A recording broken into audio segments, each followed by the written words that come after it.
Thank you so much, choir. Thank you. As you heard, I am a proud recent graduate of Wesley Theological Seminary, and I'm still in recovery. Thank you very much. As a seminarian, I had a specific set of lenses on that collected a lot of sermon fodder. I would often wonder what I would do with all of these experiences once I graduated. You know, what they say is true. Going to seminary completely challenges everything you think. Everything. All of these experiences I gathered during seminary helped me to make sense of the world. And I was able to articulate my thoughts about what I was learning in a credo paper, in the systematic theology course while I was still there. Now, systematic theology, for those that don't know, it's a course where you take what you think you believe and you put it into a blender with apples and oranges of other theologies. And you blend it all down to this nice, smooth essence. I like to compare this stage to what must happen to a caterpillar as it's transitioning. It just becomes mush inside the cocoon before it can become something whole again. So you blend down everything you think you believe, and then you pour it very carefully into a concise 30-page credo paper. So let me give you an example. I'm not going to read my paper here today, but let's just do an exercise. Let's say that I believe it's good to help each other. The next question is why? Because I believe in the inherent worth and dignity of every person, our first principle. Okay, why do you believe that? Well, there might be as many answers to that question as there are souls in this room and beyond. But personally, I believe that we're all part of the same magnificent creation, and therefore we should help each other along the way since we're in it together. Okay, so why do you believe that? Well, I also believe in the golden rule, or maybe the platinum rule, treating others the way they want to be treated. And that spans across a multitude of cultures and faith traditions. Okay, why do you believe that? Are you starting to see how fun this is? One of the books that I had to read for this class related to this big question of how and why we help each other. It's called In the Company of the Poor, Conversations with Dr. Paul Farmer and Father Gustavo Gutierrez. This book uses their writings and their speeches, their interviews and dialogues between the two of them to reflect the intersection of their lives, their commitments, and their philosophies or theologies of social justice. It's a really compelling read about their work with people in Haiti and Latin America. And it challenged me to consider both the liberating and not so liberating aspects of charity, mission work, and efforts to serve those in need. It's not simply a question of mindfulness, of giving and serving. The book calls us to let our hearts be changed and transformed in the process. But before I get too far into that, I'd like to tell you a story. There's this other book I had to read for class. It's called the Book of Luke. And in chapter 19, there's a story about a man who has a change of heart. The story begins with a crowd gathered to welcome a revolutionary man into a city he's passing through. And the crowd is electric with anticipation. They've heard about this countercultural man with these ideas that lift up the poor and speak critically of the wealthy who misuse their power. They've heard of this man, but it's not a political rally. There's no grand introductions, not this time, no speeches. He's really just passing through, and the people of the town want to catch a glimpse of him. And there's one man in the crowd who knows that if he doesn't get to a higher vantage point, he won't be able to see.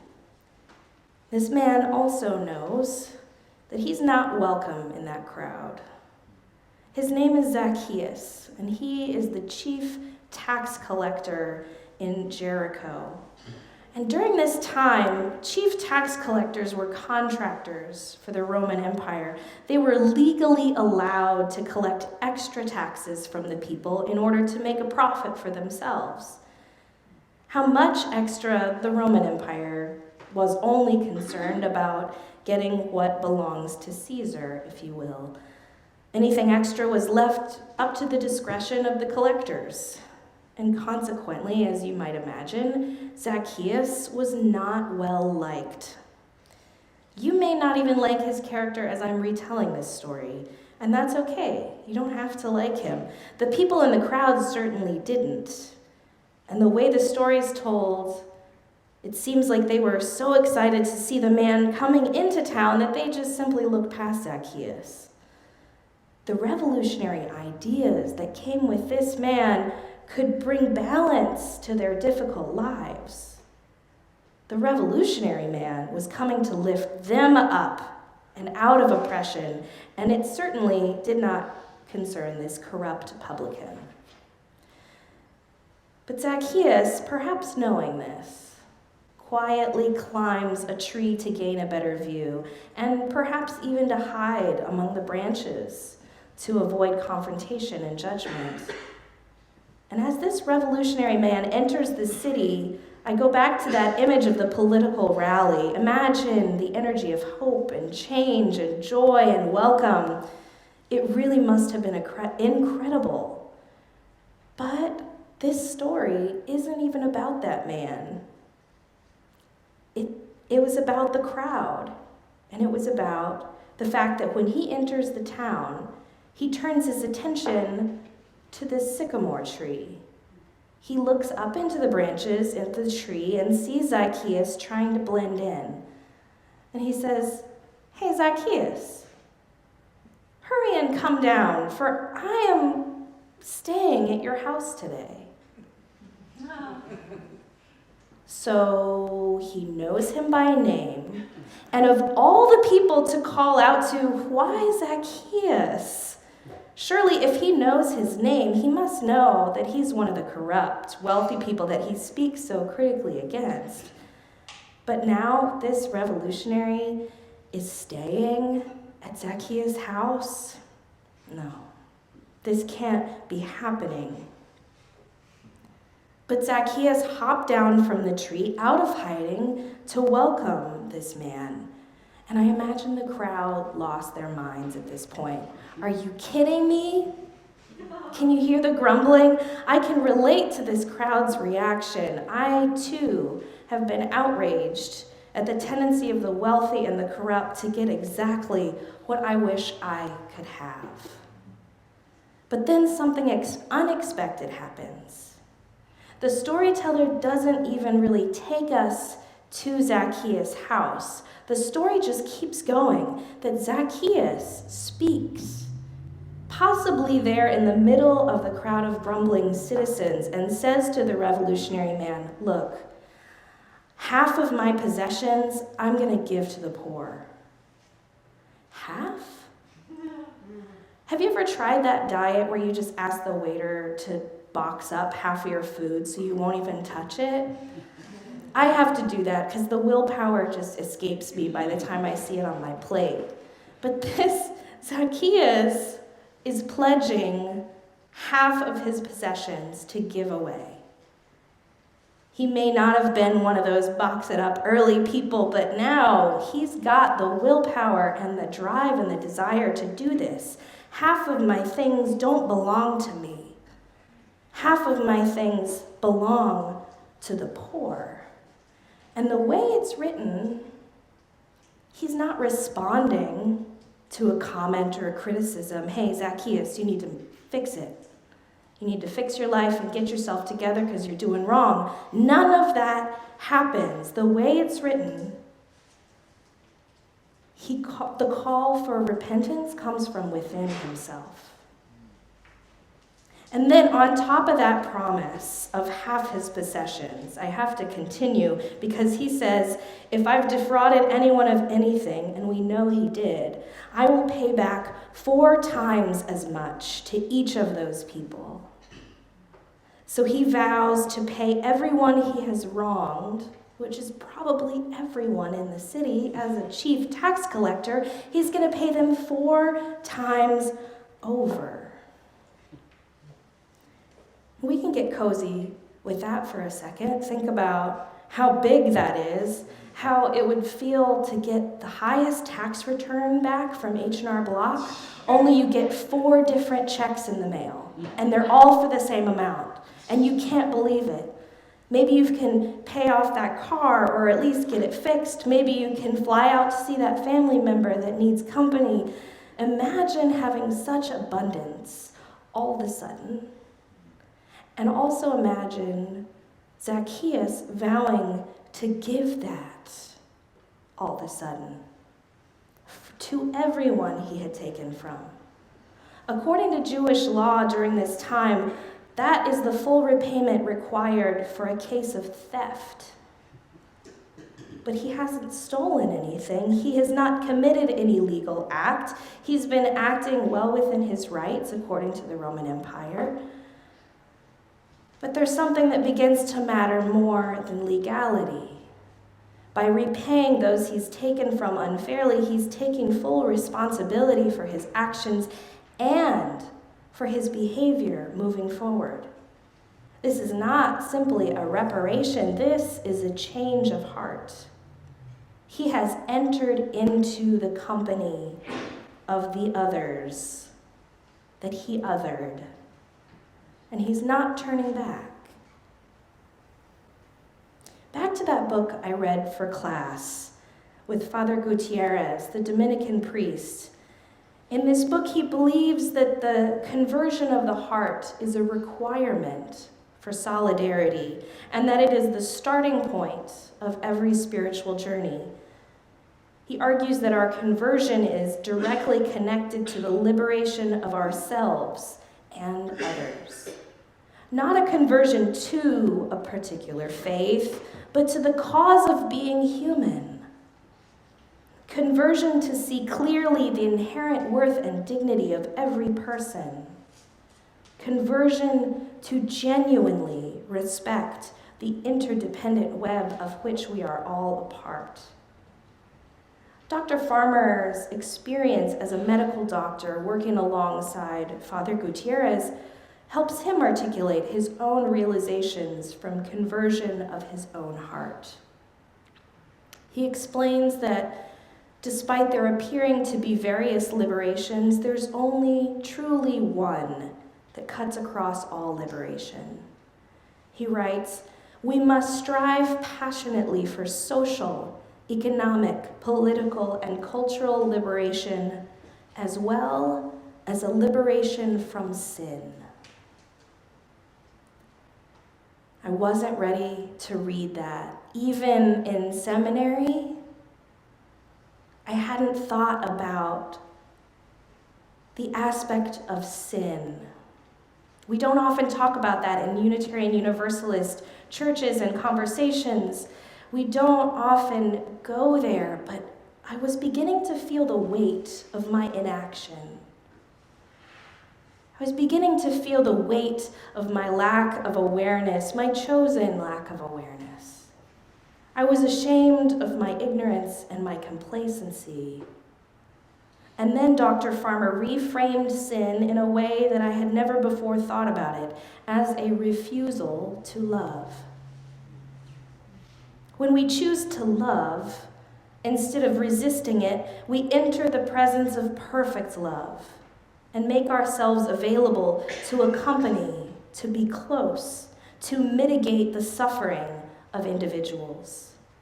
This speaks directly to that idea of letting our hearts be changed, softened, opened, to encompass the love for others.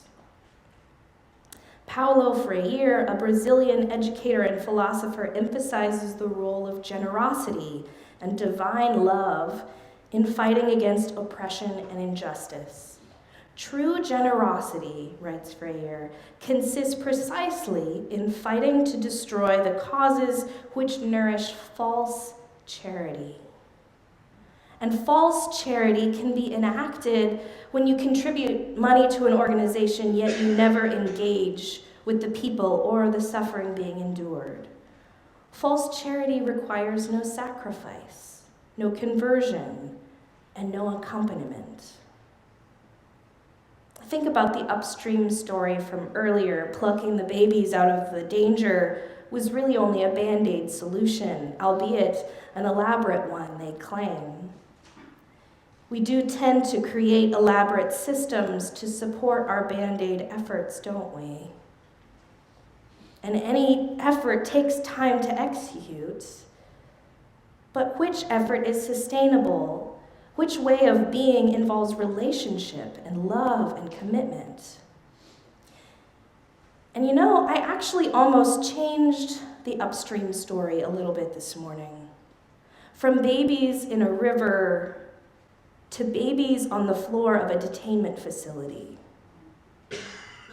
I almost told a story of a country who decided to wrap these babies in crinkly silver emergency blankets. I almost told you about the elaborate spreadsheets with numbers on them and the agency that was created to manage the crisis, and the leaders who said that our call to action was to make America great again. But now we know that we're preaching about babies separated from their parents, who've been separated from their dignity.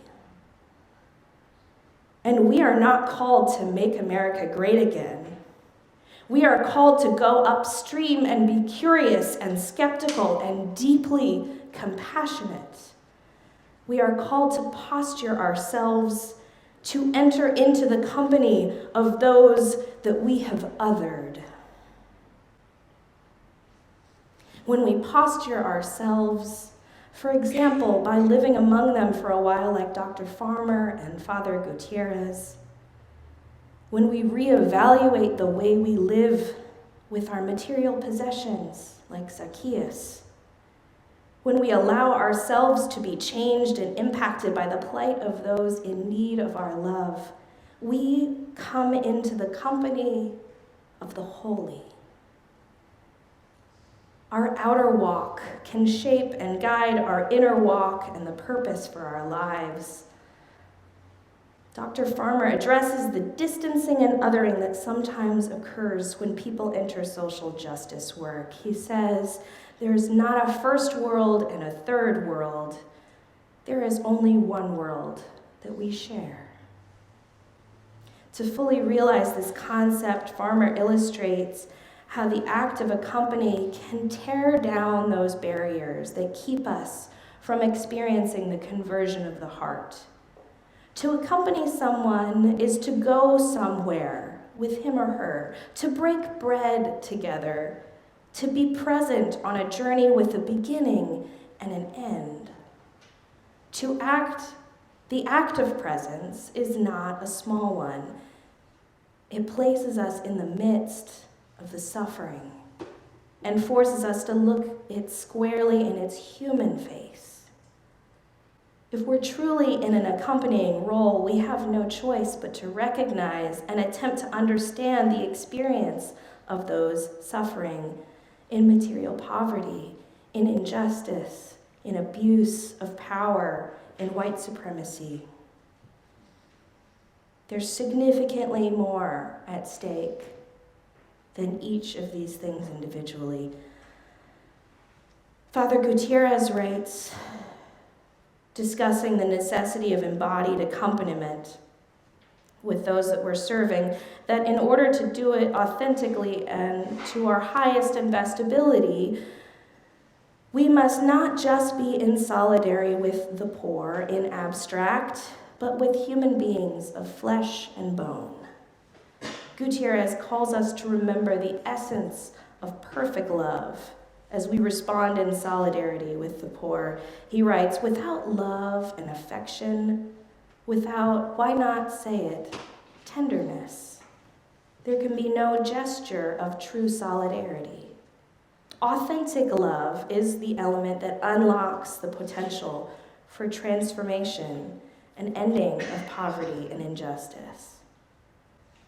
As Dr. King said in his 1967 sermon, a Christmas sermon on peace, we will not only win the freedom for ourselves, we will so appeal to your heart and conscience that we will win you in the process, and our victory will be a double victory.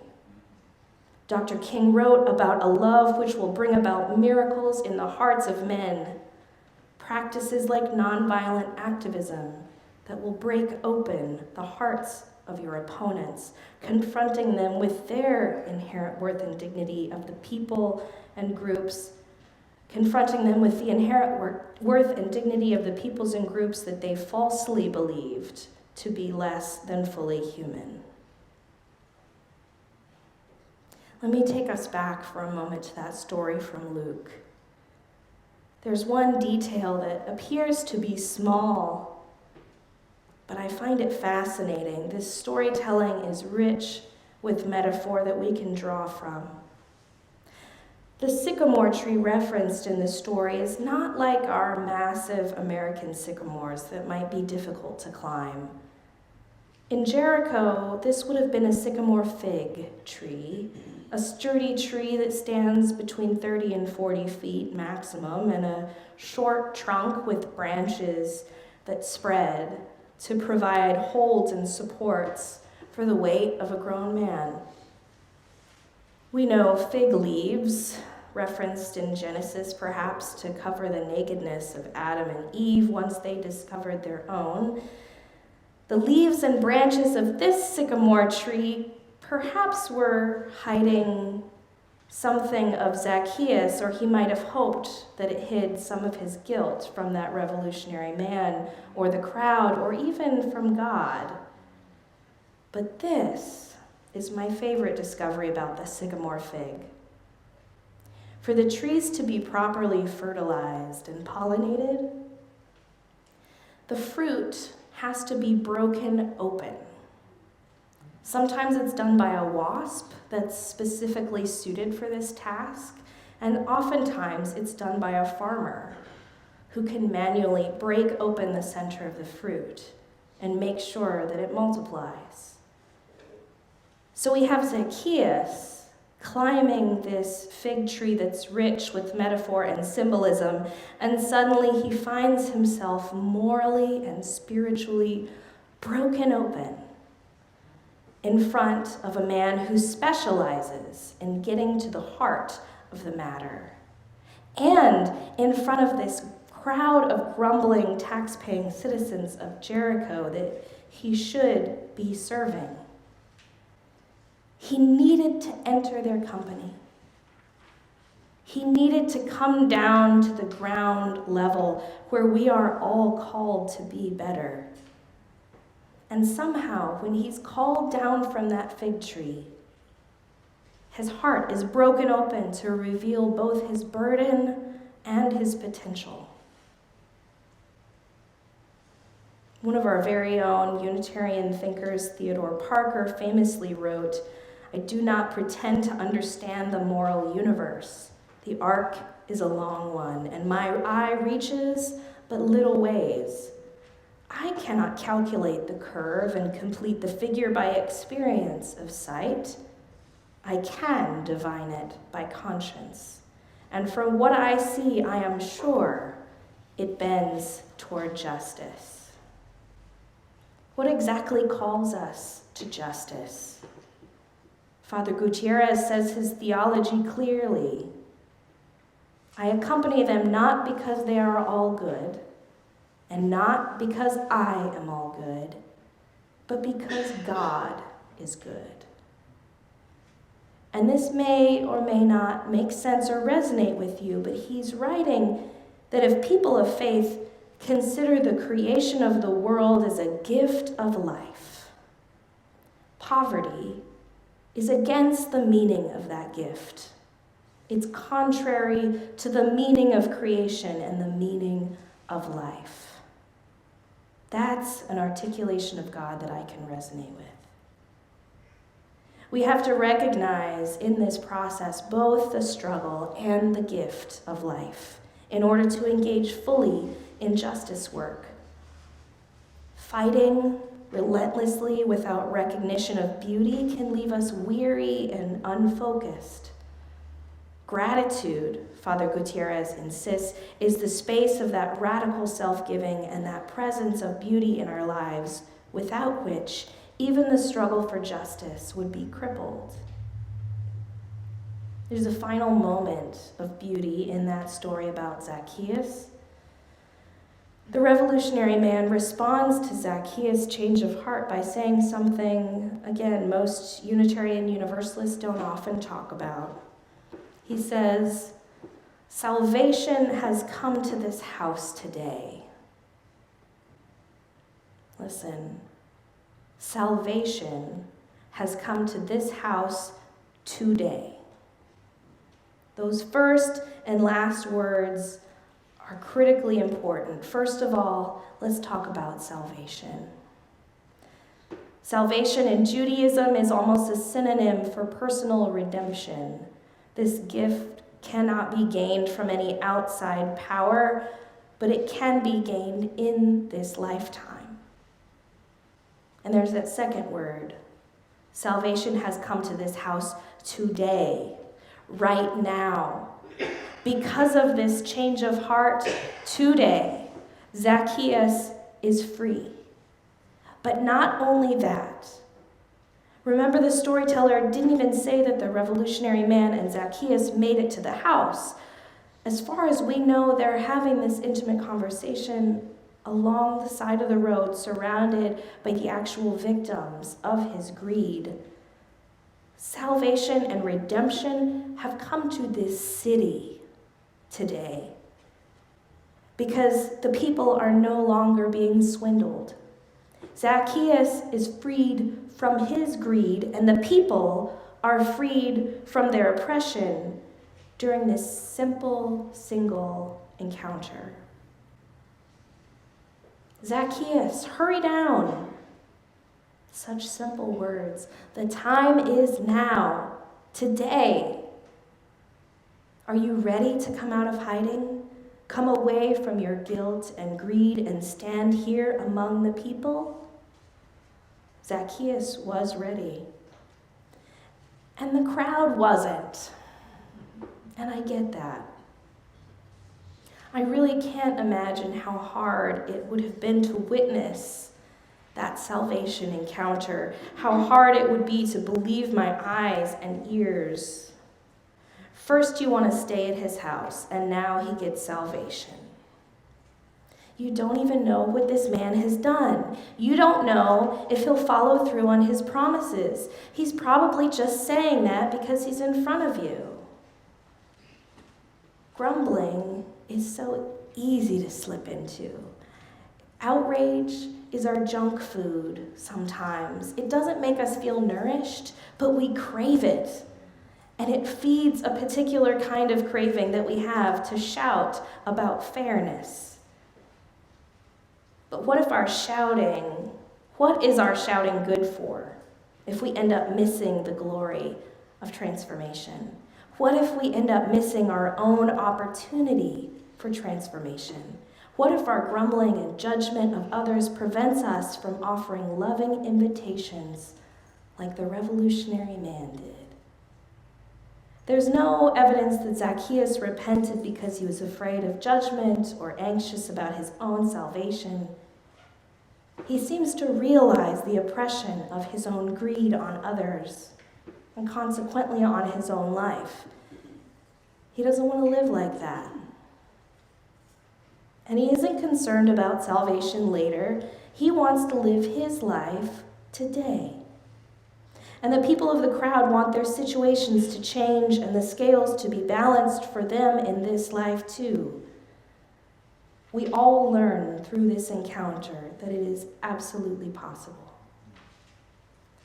The book of Luke includes many stories of Jesus' ministry to the marginalized, the sick, the needy, the poor. The parables in Luke have recurring themes of the wealthy as fools who mistake material possessions for the ultimate goal in life. Salvation, though, is like sweet, ripe fruit plucked from a healthy sycamore fig tree The ministry portrayed in this story is about the healing of injustice and the saving grace of justice itself. So what then do we need to be saved from? Isn't the answer often ourselves? Greed, arrogance, and selfishness are part of the human experience, but they hurt everyone. The burden of those and so many other human flaws cause a tremendous amount of suffering to our own spirits as well as the lives of others. They remove us from right relations with one another, authentic right alignment with our highest interests, and we feel bound and trapped when we're out of alignment. So what is keeping you from being your best self? What trees have you been climbing to look out over your own potential with longing? Hurry, the time is now to come down and be broken open so that you and all your relations might be made whole. Amen, Ase. Blessed be.